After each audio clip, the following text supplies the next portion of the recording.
Okay.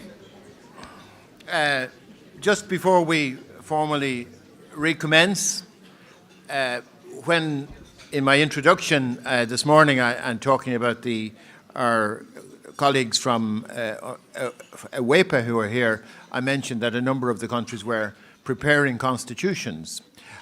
I was aware, in fact, that Tunisia has already finalised and produced its constitution, and I'm very delighted to have received a signed copy of it a moment ago, the new Constitution of the Republic of Tunisia. So we'll read this with great interest and look forward to hearing.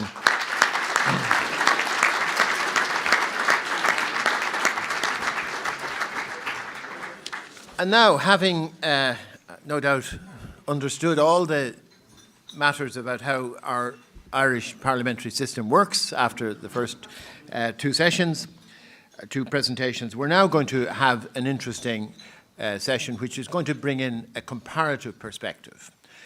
Firstly, to deal with reform in the House of Commons, and then secondly, in comparison with some other countries. And to make the presentation on the reform in the House of Commons, Dr. Meg Russell from the University College of London, a very much acknowledged expert in this field internationally, and we're very actually fortunate to have her here. Meg.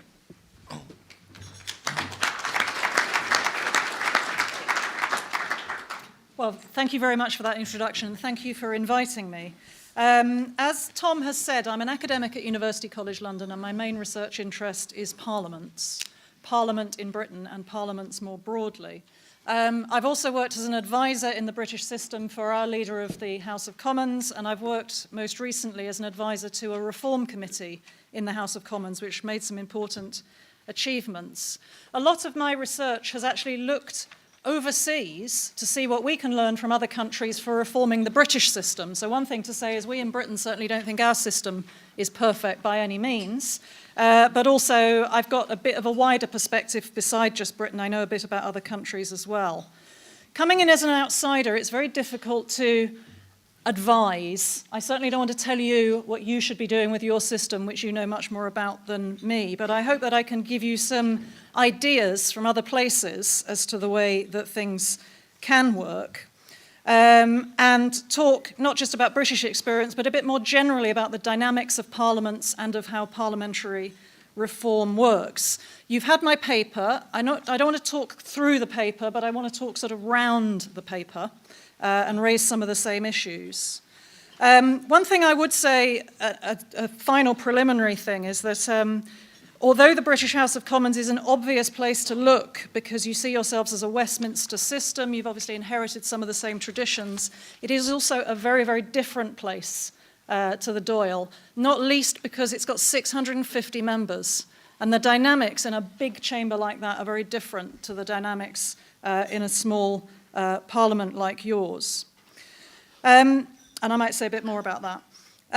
The paper goes through some of the key changes that we've seen at Westminster, and I'll just mention some of those very quickly. I'm happy to come back to them in questions or in discussion later on. Over the last 30 years, we've seen the growth of our committee system in the House of Commons, specialist committees shadowing departments, which have become more powerful, more high profile, and better respected over time. We've seen the development of some very interesting committees in our House of Lords as well, particularly with a sort of quasi-legal perspective, looking at constitutionality and human rights, that kind of thing. And those committees, I think, are very interesting and have had quite an important impact on the quality of legislation. We have seen the move to election by secret ballot of our presiding officer, who we call the Speaker of the House of Commons, the equivalent of yours, I hesitate with the pronunciation, Cancorder. So you might want to talk about that. We've also seen most recently, as a result of the reform committee that I worked with, also a move to election by secret ballot of committee chairs, which is a really important development, I think, and might be worth talking more about as an option here. And at the same time, alongside that reform, there was a change to the way that the agenda of Parliament is put together. So we've now got time carved out for backbenchers, so not run by the government or the opposition, but run by backbenchers in parties, to put things on the agenda on a cross-party basis. And what gets onto the agenda is actually controlled by a committee, a cross-party committee of backbenchers, and that's been a very important reform as well. But there are things, I think, in Britain that might be of interest to you which are not the result of reform, but long-standing things that we have. So our committee chairs are shared out proportionately between the parties. We have committee chairs from the government side and from the opposition side, and the third party as well. And committee chairs are quite outspoken. There's no real obvious difference between committee chairs from the government and the opposition. Both are prepared to be outspoken on behalf of Parliament and criticise government sometimes. We also have this thing which we call the liaison committee, which is a committee made up of the chairs of all of the specialist committees. This has become an increasingly important voice for Parliament in defending Parliament, defending the interests of committees, getting them more resources, but also for the last 10 or so years, questioning the Prime Minister several times a year on a sort of cross-party, cross-committee basis, and that's been a very interesting reform. Again, in terms of traditions, but a tradition which has strengthened in Britain, one of the things you might find interesting is that we have a lot of cross-voting in the House of Commons. It's not unusual at all for members to vote against their whip. Parties in the House of Commons are definitely seen as strong, if not dominant, but partly because we have such a large chamber. Tony Blair, when he became Prime Minister in 1997, had a parliamentary party group with more than 400 members in it. You cannot control 400 members all of the time. And it was at that time when he had that overwhelming majority that backbenchers became more and more outspoken. And it's now pretty routine for there to be votes against the party on the government side and sometimes on the opposition side as well. So that, I think, might be interesting to you. It's really become pretty uncontroversial that that happens. It seems to me that there have been some good changes here. So on some things, you're ahead of us. So you've obviously strengthened your committee system, and I think it's really interesting, this reform, to look at what you're calling the heads of bills, what we call draft bills. Having witnesses into committees to talk about the principles of bills before they get formalised is a really good reform, I think. We've been trying to get there for years. We do a bit of it, but you've put it in your standing orders, and that is great. You're ahead of us on that. In the paper, I focus quite a lot on mechanisms for reform and on sort of cultural aspects and the challenges of reform.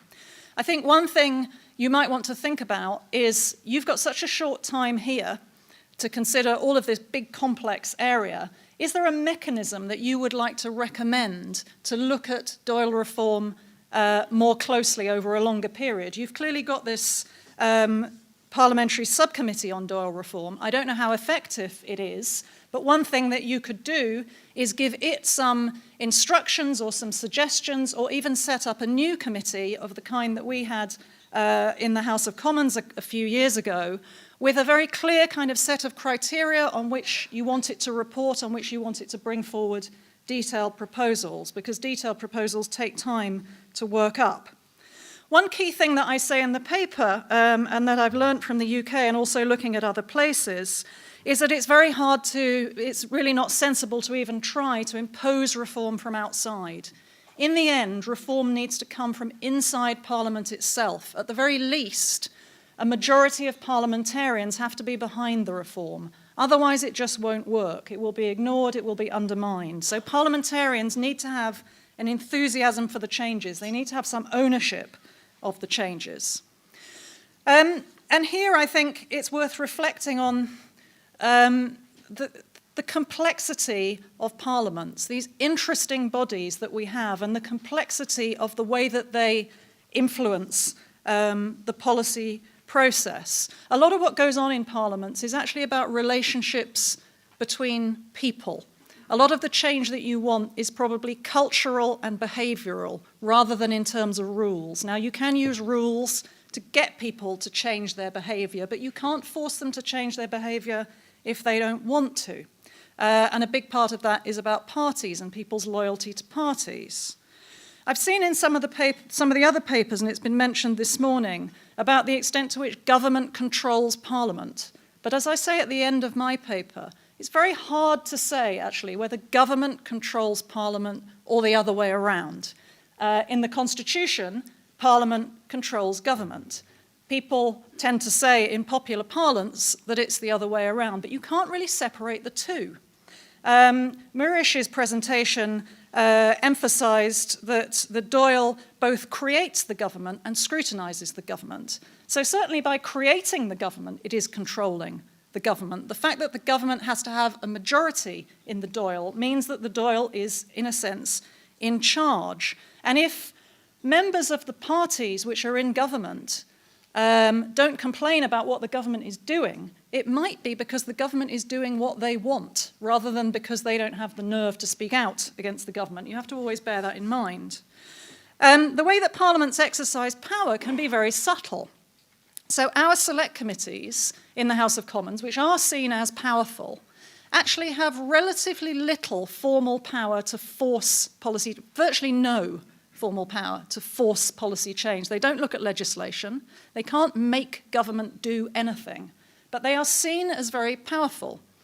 I've done a big research project on the select committees. We went around and interviewed a lot of people about their work. And my experience in Britain is that if you want to know how powerful Parliament is, sometimes you need to ask people in government rather than people in Parliament. Now, I interviewed somebody who'd been a very senior cabinet minister in Britain. He'd held several senior posts, and I asked him about his relationship with the select committees.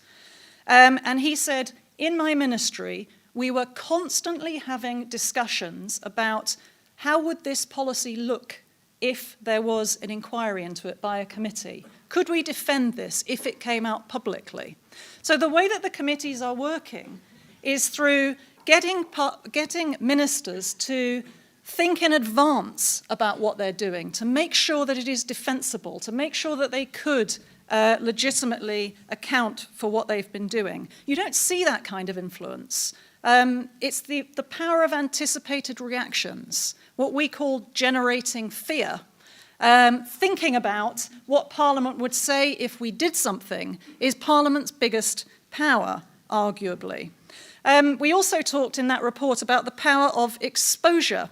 Parliament is a very public setting where people are asked to account for their actions. This applies not just to ministers, but also, as you will have soon on your banking inquiry, people from the private sector. This is a very important power of Parliament. If Parliament wasn't there, if that public forum didn't exist, those private sector individuals would never have to account publicly. They would never have to answer questions in front of the cameras. So that is a very big power of Parliament. Hence, you can't necessarily measure Parliament's power in terms of conflict. It has other very important powers as well. One reason that people say that maybe Parliament is controlled by government rather than the other way around is because of the power of parties, and this has been mentioned in several of the papers. But you're not going to get rid of parties. You can't smash and destroy parties. If you think about, if you had a party of 166 independent members with no parties at all, one of the first things they would do would be to start to form little groupings of like-minded people to work together more efficiently. Parties would form. That is how they formed in the British Parliament. They are a natural thing to exist in a parliament, and they also offer accountability to the electorate. So parties are there to stay. They make sense. You can't destroy the whip. But maybe what you can do is start to loosen its ties a little bit to discourage absolutely blind loyalty to parties. Things like committees, which take evidence from outsiders, which get people together across party lines, encourage a kind of loosening of those party ties and evidence-based policy making, rational decision making. And we've done quite a lot of that in the British Parliament. So we've also introduced a lot of changes which require people to work across party lines, not just in committees, but in things like for nominating the presiding officer, our speaker. We've not just got secret ballots, but we require nomination on a cross-party basis. So you can't just have nominees, you can't just be nominated by people from your own party. Likewise, committee chairs. if you're going to elect committee chairs, not just the election, but requiring that they have the support of people from more than one party. As we have done, maybe providing agenda time for backbenchers, but requiring that there are people from more than one party who are trying to get that onto the agenda. One of the things that we have discussed in the UK and not done, but which is interesting, is giving more control of the rest of the agenda to Parliament. And one place I looked was Scotland, where they actually put their agenda, not only is the agenda agreed by a cross-party group of parliamentarians, it's actually put to the vote in the chamber. So parliamentarians are asked whether they want to accept the agenda that is proposed. Now, that doesn't necessarily mean it's going to be defeated, because the anticipated reactions element comes in here, the accountability element. If you know that it could be subject to a vote, then you're less likely to put an agenda which isn't going to be acceptable across party lines. So there are lots of things that you can do, and the liaison committee is another one. Our committee made up of committee chairs to encourage people to understand each other across party lines, work across party lines, start thinking about rational, evidence-based decision-making rather than purely being driven by the whip, rather than going for the whip itself. And I better stop there. Thanks very much.